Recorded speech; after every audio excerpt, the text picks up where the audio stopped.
Arizona's favorite son. Is that what I am? Favorite son? Say son? Was that a pun with the sun? Was that what that was? Hakuna Matata. Come on, make it happen. I didn't even wait for the intros. I'm going Tony Romo on you. Oh, Jim, this is so good. What's he going to do, Jim? What's he going to do? Tony! Now, let me say this. I know you guys probably had some plans for what you wanted to talk about with me. We'll scratch all that. Yeah, I don't care. You actually are the man that I hooked me up with meeting Jim Nantz. Yes. Which I always, until today, I forget who it was. You didn't remember. I do. Thanks, John. Thanks, John. Every text I send to him, he sends back, thanks, John. I love that. Did you meet Jim up in Monterey? No, he called me. So I'd never met Jim Nantz, and I was doing the Nantz and Romo thing. For the people who don't know, I'll take a viral video of some sort, and then I'll just start going Romo, oh, Jim, this looks really, really great. It's incredible and amazing, and it's going from 0 to 60 in a car that goes from 0 to 60 really, really fast. That's because he gets lost in his analogy sometimes. But then as the action happens, the only thing I can really say is Nantz is Tony. Because it's like I've talked about this on the show before, where he gets on the audio board, or so whoever's working the audio board when there's an exciting moment, Jim Nantz just gets, goes, So Nantz calls me and leaves me the greatest message because I don't recognize the number, and I'm that type of person who doesn't answer the phone. He goes, hello, Frank, Jim Nantz. Like, are you kidding me? Did I just get a hello, Frank, Jim Nantz? So, Nantz is an impersonator himself, too. He got a great initial voice. He's got a great voice to start He does a great Pat Summerall calling when Freddie Couples wins the Masters. Oh, really? Oh, it's brilliant. And Summerall was known to party. And I guess the night before, he was a little bit hungover, so there was a bucket below him, and his head was on top of the stage, and all he said was, "There's your champion." There's your champion. That's not bad. That's so good. I love it. Frank Caliendo. I mentioned native son, but yes, this is where you live here in Arizona. I live in Tempe. My son goes to ASU. Yes. Joey's here. Joey's in the stands here too. We could welcome Joey here. Yeah. I brought him to meet some different people and take a look, and then he dressed up today. He does look good. Yeah, looks good. And Joey likes to bet.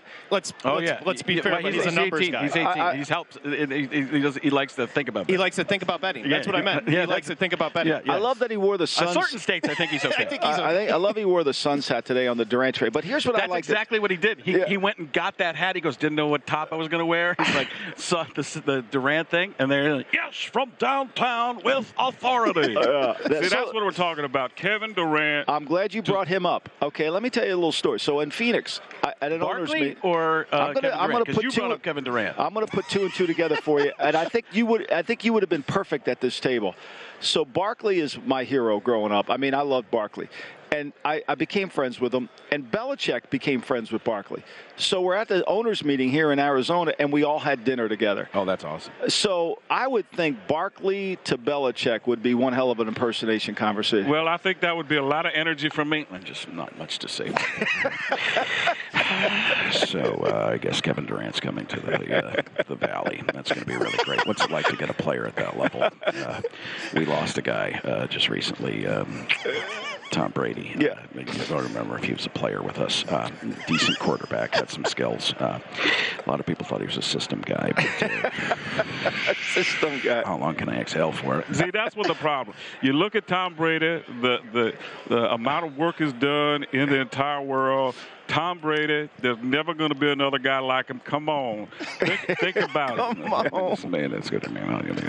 That was actually Belichick doing Shaq right there. That's going to be pretty good. What's going to happen? And then we see, I was the big cactus. Do you have a relationship with Barkley? Yeah, I'm friends with him. Yeah. He lives here, doesn't he? He lives here part-time. I think he lives in Philly part-time. He lives in Atlanta part-time. There's a lot of part-time. I'm omniscient. I look down at the world and know little bits of parts wherever I'm needed to help the world go the way it's supposed to be. He's like a Marvel character. Yeah. That's what I do is I pull the strings on the universe and make it all happen. Let's embarrass them for a second. So during the pandemic, we had to continue with sports betting and sports shows, and Michael Lombardi and I were doing it, and Michael got Frank Caliendo, who joins us here live from Super Bowl 57, to come on the show.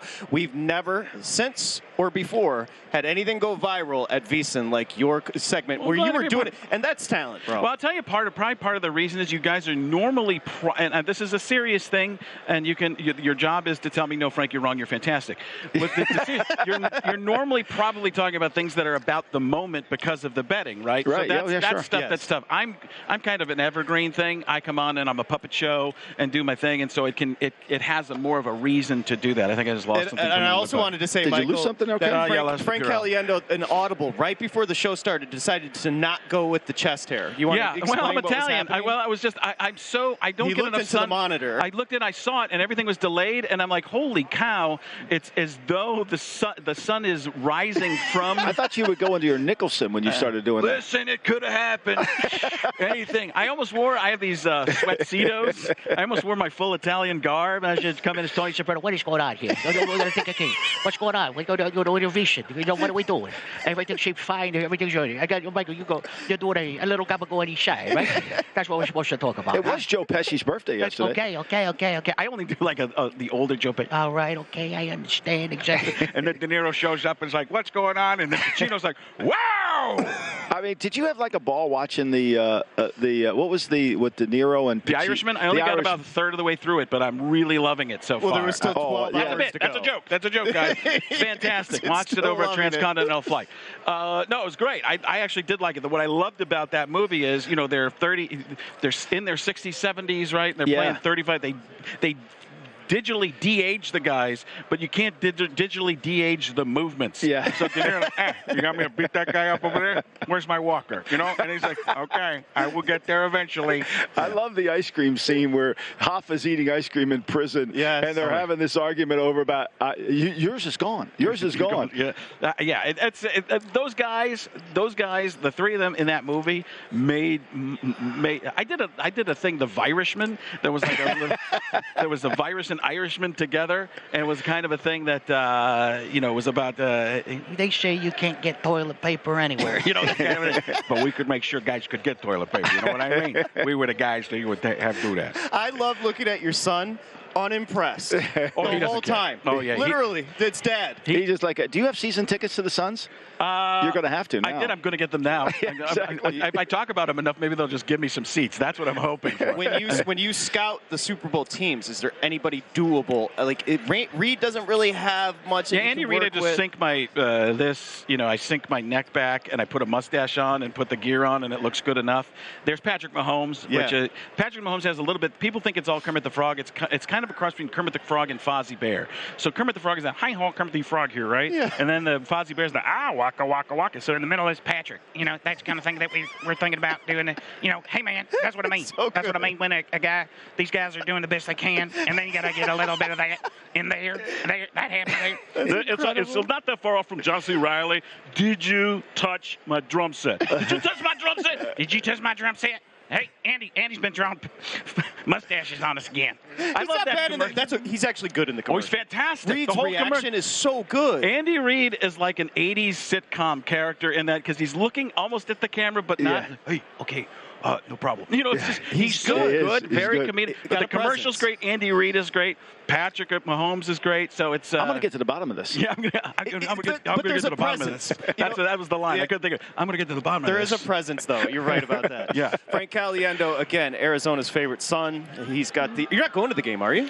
No. I actually like to watch it on television. Me too. I've been to some Super Bowls. My kids are spoiled to the point where, at like 9 years old, my son goes, "Do we have to go to another one of these Super Bowls?" I'm like. And now he's like, how come you're not at Fox anymore? Yeah.